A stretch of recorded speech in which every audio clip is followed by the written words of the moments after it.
Primeira pergunta que eu faço é: a quem interessa essa lei? De onde é que veio a motivação? Por que o Executivo precisa desta lei? Na perspectiva do contribuinte, na perspectiva do cidadão, esta é uma lei absolutamente desnecessária. É uma lei que vem atender interesses estritamente do Executivo. Esta lei, em diversas passagens, ela é inconstitucional. E ela estabelece determinados dispositivos que são absolutamente nonsense para o plano municipal. Ela estabelece uma classificação de informações que o Poder Executivo, vereador Almir Gabriel, pode estabelecer para o cidadão e também para esta casa. Por exemplo, a lei cria um comitê gestor de informação. Primeiro, quero saber quem é que vai pagar por este comitê gestor. Vai ser o contribuinte. Mais uma obrigação para o contribuinte pagar. Segundo, esse comitê gestor, formado por tanta gente, será que vai segurar, de fato, a integridade da informação? Terceiro, classifica-se, trazendo, de acordo com a analogia, a lei federal, presidente, 3 critérios de informação: a ultra-secreta, a secreta e a sigilosa. E a reservada, desculpe. Eu pergunto, o que é que pode ser, no âmbito municipal, ultra-sigiloso para garantir um segredo por 25 anos, vereador Marco Aurélio? Isso é próprio de chefia de Estado. Querem dar a Geraldo Júlio o status que só quem tem no Brasil pela Constituição é Dilma Rousseff. O que é que pode ser de extrema segurança no que se refere a buraco, no que se refere à mobilidade, à iluminação, aos nossos postos de saúde e às nossas escolas públicas municipais? Por que 25 anos? Isso cria um problema. Do jeito que está aqui essa lei, nós iremos, de acordo com o princípio da federação, de que o prefeito não é subordinado ao presidente. Se o prefeito quiser, ele pode simplesmente sonegar uma informação ao presidente da República, dizendo: essa informação, ela é sigilosa, ela é ultra secreta e nós só iremos liberar daqui a 25 anos. Vereador, escuto com atenção a nossa líder, vereadora Aline Mariano. É importante que a gente possa, de fato, fazer uma consulta jurídica de forma mais aprofundada, porque, vereador, ela tem vários equívocos constitucionais. Obrigado, líder. Incorporo o seu à parte. Um aspecto importante também que a gente deve mencionar é que esta lei, ela impõe, inclusive, uma restrição ao cidadão, contrariando a Constituição, o direito de petição. O direito de petição na nossa Constituição, ele é gratuito. E a Prefeitura está cobrando taxa para a entrega da informação. Olha, isso vai inibir as pessoas a pedirem informação não em defesa própria, mas em defesa da própria sociedade. Outro aspecto que a gente deve levar em consideração aqui é do possível efeito, ministro, multiplicador da aprovação dessa lei. Nós estaremos agora com os demais municípios do nosso estado influenciados à adoção da mesma lei. Eu, diferentemente do que foi colocado aqui nessa tribuna pelos vereadores da oposição, eu acho que essa lei visa ampliar o acesso à informação. Está no artigo 18 da lei de acesso à informação federal, que é de 18 de novembro de 2011, os seguintes termos: o artigo 18 da Lei Federal de Acesso à Informação, que na verdade está fundado na própria ampliação ao direito à transparência prevista na Constituição Federal. Quer dizer, a Constituição Federal desde 88 que prevê a transparência, ao consagrar no artigo 37 os princípios da publicidade, da eficiência, o princípio da impessoalidade, o princípio da legalidade e o princípio da moralidade. Mas depois veio a Lei Federal, né? E a Lei Federal, ela visa o quê? Disciplinar o tema, porque a regra, e essa própria lei municipal coloca isso, a regra é o acesso à informação. A regra é a informação livre. As exceções, se não estão disciplinadas, ficam muito mais fáceis de serem impostas na base da subjetividade do que quando disciplinadas pela própria lei federal ou pela lei municipal. Diz o artigo 18 da lei federal que a revisão e classificação de documentos sigilosos serão objeto de regulamentação dos poderes. Então, cada poder tem obrigação, na verdade, de regulamentar o acesso à informação. Como disse o jurista Zé Paulo Cavalcante Filho, essa lei é boa porque estabelece critérios. E ela não diz que as informações vão ser reservadas, sigilosas ou ultrasecretas, não. Ou seja, qual for o termo que ela use. Ela diz que, excepcionalmente, podem haver documentos classificados assim. Mas a regra, a própria lei diz, a regra é a informação livre. Na própria justificativa, na exposição de motivos, o prefeito diz que essa lei vem não só regulamentar no âmbito do Poder Executivo Municipal a Constituição Federal e o que diz a Lei Federal de Acesso à Informação de novembro de 2011, mas a própria Declaração Universal de Direitos Humanos, no artigo 19, a Declaração Interamericana de Liberdade de Expressão, item 4, a Convenção das Nações Unidas contra a Corrupção e o Pacto Internacional de Direitos Civis e Políticos, artigo 19. Eu fui presidente da OAB, fui conselheiro federal da OAB, fui presidente da Comissão Nacional de Direitos Humanos da OAB e sou membro honorário vitalício, membro efetivo do Conselho Seccional da OAB como ex-presidente. Acho que essa lei atende à demanda histórica da OAB de ampliação do acesso à informação, como? Disciplinando. O artigo 18 dessa lei, não o artigo 18 que eu li, que é da lei federal, diz assim, que quando a informação for classificada como sigilosa, e isso só pode ser a exceção, porque a própria Constituição, e obviamente que uma lei municipal não pode se contrapor à Constituição Federal, diz que a regra é a liberdade de informação, é o acesso à informação, a disponibilização da informação, diz assim o artigo 18.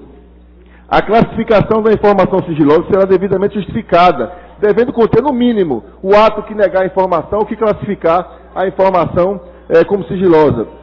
O assunto sobre o qual houver essa informação tem que estar especificado isso. Isso não vai ser segredo, isso vai estar à disposição da população. O fundamento fático e jurídico da classificação, como sigiloso ou como secreto, a indicação do prazo de sigilo ou do evento que define o seu termo final, a identificação da autoridade que classificou e, no parágrafo único, a decisão referida no caput será mantida no mesmo grau de sigilo da informação classificada. A própria argumentação do meu colega André Regis, de que uma pessoa que não pode pagar, se eventualmente for cobrada alguma taxa, ela cai por terra quando nós sabemos que, para as pessoas que não podem pagar, as pessoas que declarem-se ou que sejam de fato pobres, elas terão esse acesso, como em qualquer cartório ou em qualquer instituição pública, facilitado sem precisar pagar. Isso também está na própria origem da Defensoria Pública, isso também está na Constituição Federal. Quem não é pobre e conseguir comprovar que não pode pagar, não vai pagar pelo acesso à informação. Então, eu estou dizendo tudo isso porque vejo, às vezes, esse debate se dar de maneira, na minha opinião, equivocada. Eu acho que, óbvio que quem tem forças armadas, quem tem diplomacia, vai ter mais informações sigilosas. Quem comanda um país que tem, faz fronteira com outros estados, que é chefe de estado, como disse aqui o vereador André Regis, que pode decretar como autoridade máxima da nação estado de defesa, estado de sítio, claro que vai manejar informações mais sigilosas. Mas às vezes o município precisa, eu vou usar aqui um exemplo de Pedro Henrique, dizendo da OAB, às vezes o município precisa de que algumas informações não venham a público. Por exemplo, informações relativas ao sigilo fiscal do contribuinte. Né? Essas são protegidas até pela própria Constituição Federal. Recentemente, numa cidade do Rio Grande do Sul, acho que foi no Paraná, acho que foi Foz do Iguaçu, não sei se foi no Rio Grande do Sul ou no Paraná, descobriram uma célula do Al-Qaeda. Esse exemplo foi de Pedro Henrique, dizendo da OAB, na matéria, na entrevista com o jornal. Descobriram uma célula do Al-Qaeda. A polícia estava investigando e a prefeitura estava ajudando aquela cidade. Aquelas informações, por exemplo, não poderiam vir a público sob pena de atrapalhar as investigações.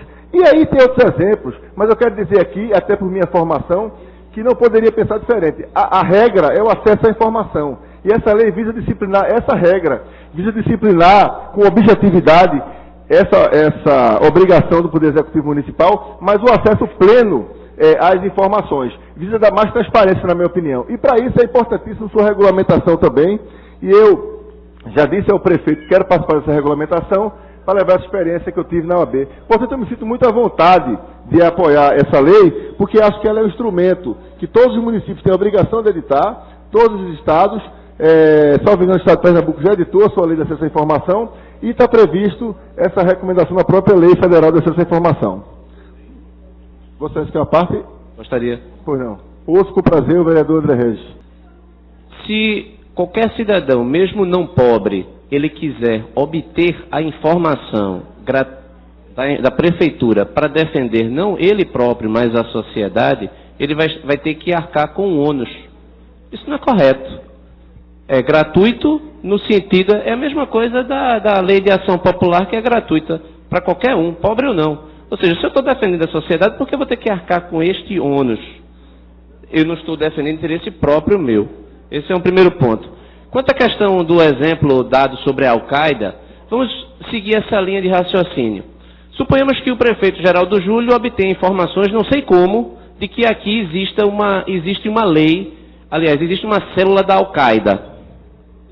O que é que ele vai fazer com essa informação? Ele vai decretar o sigilo dessa informação por 25 anos? Ele vai proteger a Al-Qaeda, né? O prefeito, ele não tem instrumentos que tem o governador, porque o governador cuida de segurança pública. E ele não tem os instrumentos ou as atribuições próprias do presidente enquanto chefe de Estado. Eu passei o final de semana com minha equipe e coloquei a seguinte indagação. Vamos ver quem consegue formular uma situação hipotética que se aplicasse os 25 anos de sigilos ou de informações ultrasecretas.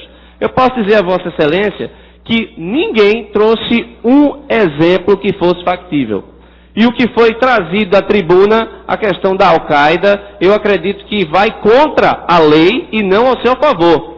Porque a lei garante sigilo também às informações que são obtidas por empresas que recebem recursos da prefeitura. Bem, o que Vossa Excelência disse só corrobora o que eu disse. A regra no município, sobretudo, vai ser a liberdade e o livre acesso às informações. Porque até para se considerar sob hipótese, é difícil se entender o ocorrimento fático, a ocorrência de informações sigilosas de um modo geral, quer sejam secretas, ultrasecretas, reservadas. É a exceção, vai ser a exceção. E quando essa exceção ocorrer, se ocorrer, e o exemplo do Al-Qaeda não foi meu, foi do presidente da OAB, Pedro Henrique, eu acho um bom exemplo, porque se a prefeitura está colaborando com as investigações, ela evidentemente pode ter informações sigilosas quanto daquela investigação. Quando se somar a Polícia Federal, a Polícia Civil, ou a quem for, no exemplo hipotético dado por ele. Esse é um exemplo hipotético que ele achou e que eu sei que é raro, eu sei que é exceção. Mas o mais importante é que esse é um aspecto da lei. O mais importante, e quando ela fala de Estado, vereador André Reis, ela quer falar de ente federativo. Acredito que Vossa Excelência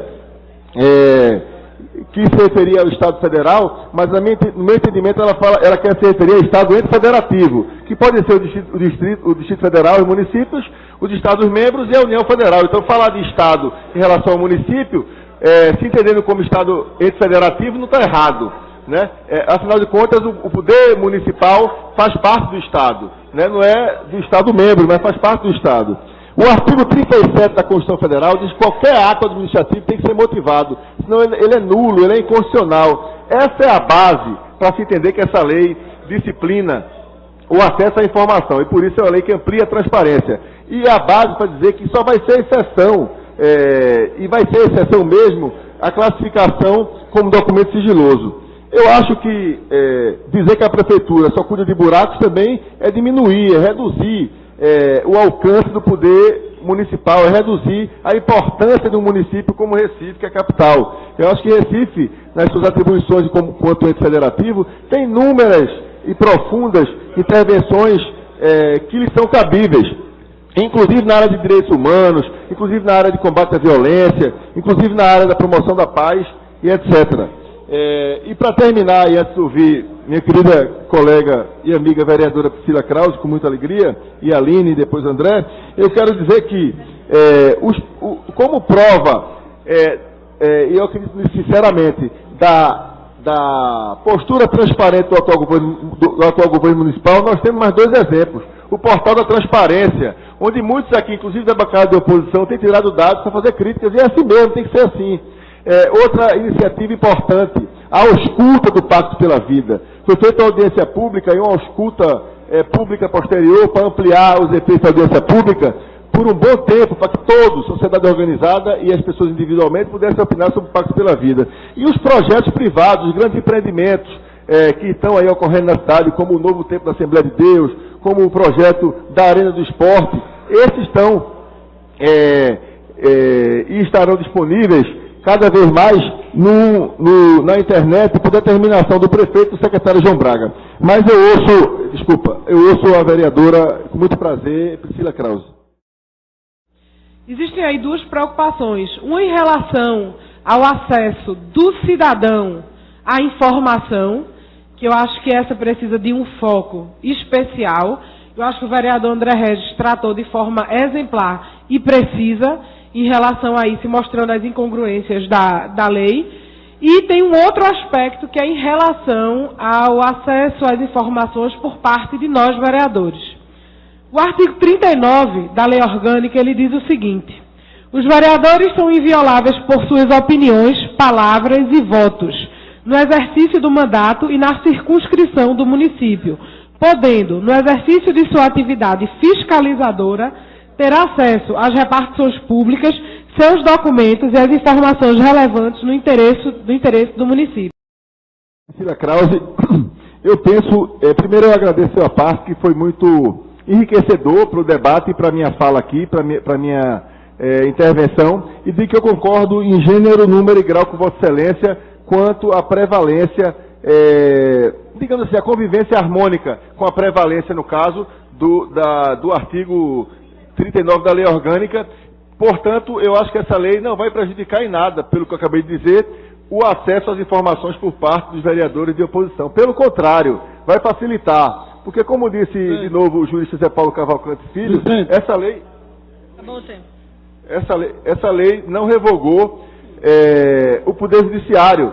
E fica muito mais fácil você, o Judiciário, questionar uma eventual decisão ilegal, irregular, inconstitucional, que classifique como sigilosa o que não deveria ter sido classificado com essa lei do que sem essa lei. Né? Por isso que o artigo 45 da Lei Federal de Acesso à Informação diz: cabe aos estados, ao Distrito Federal e aos municípios, ao ente federativo município, em legislação própria essa, obedecidos às normas gerais estabelecidas nessa lei, na lei federal, definir regras específicas, especialmente quanto ao disposto no artigo 9º e na seção 2ª do capítulo 3º. Então, vereadora Priscila Krause, Vossa Excelência está de parabéns, não só pela intervenção, mas pelo seu projeto também, que no que depender de mim será colocado em prática.